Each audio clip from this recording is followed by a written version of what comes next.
علیکم ورحمۃ اللہ وبرکاتہ۔ ناظرین، میں رئیس اعظم حیدری کا صحابہ سے یہ بات پیش کر رہا ہوں۔ حلال مال کھانے کی ترغیب، حرام مال سے بچنے کی تاکید۔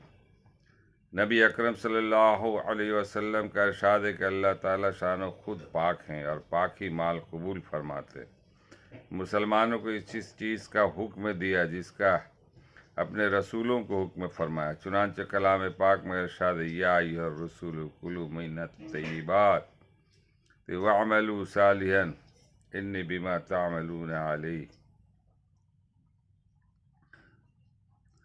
اے رسولو، پاک چیزوں کو کھاؤ اور نیک عمل کرو، میں تمہارے اعمال سے باخبر ہوں۔ دوسری جگہ ارشاد ہے، یا ایھا الذین آمنوا کلوا من طیبات ما رزقناکم، اے ایمان والو، ہمارے دیے ہوئے پاک رزق سے کھاؤ۔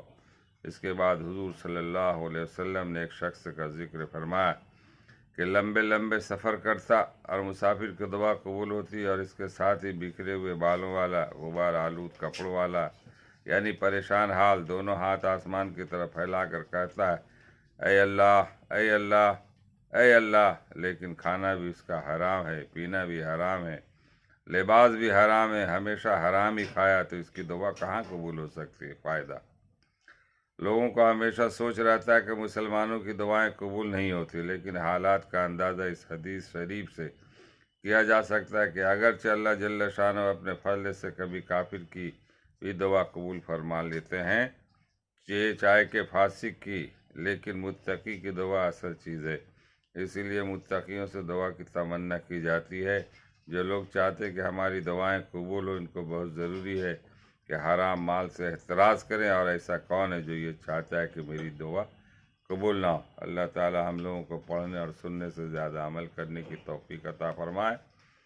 ہم لوگ اکثر و بیشتر دعائیں مانگتے اور کہتے ہیں اللہ سے کہ دعا ہماری قبول نہیں ہے، تو دعا پورا ہونے کی وجہ کیا ہے، نہیں ہونے کی وجہ کیا ہے، اس کو ذرا غور کریں۔ کتنا ہم حرام مال کھا رہے ہیں، کتنا حرام مال سے بچ رہے ہیں، یہ تو ہمارے مشاہدے میں ہم خود ہی اس کا اندازہ لگا سکتے ہیں کہ ہماری کمائی کس طرح کی ہے، ہمارا کھانا کس طرح کا، ہمارا پینا کس طرح کا ہے۔ تو معاملات اگر صحیح ہے، لین دین ہے، اور حلال چیزوں سے حلال کمائی کر رہے ہیں اور حلال چیزوں کو کھا رہے ہیں، تو آپ کی دعا یقیناً قبول ہوگی، رد نہیں ہوگی۔ اللہ تعالی ہم لوگوں کو پڑھنے سننے سے زیادہ عمل کرنے کی توفیق عطا فرمائے۔ وما علینا الا البلاغ۔ اس ویڈیو کو آپ لوگ دور دور تک پھیلائیں، شیئر کریں، صدقہ جاریہ کے طور پر، شاید کو اتر جائے تیرے دل میں میری بات۔ السلام علیکم ورحمۃ اللہ وبرکاتہ۔ میں رئیس اعظم حیدری، کولکتہ، انڈیا سے۔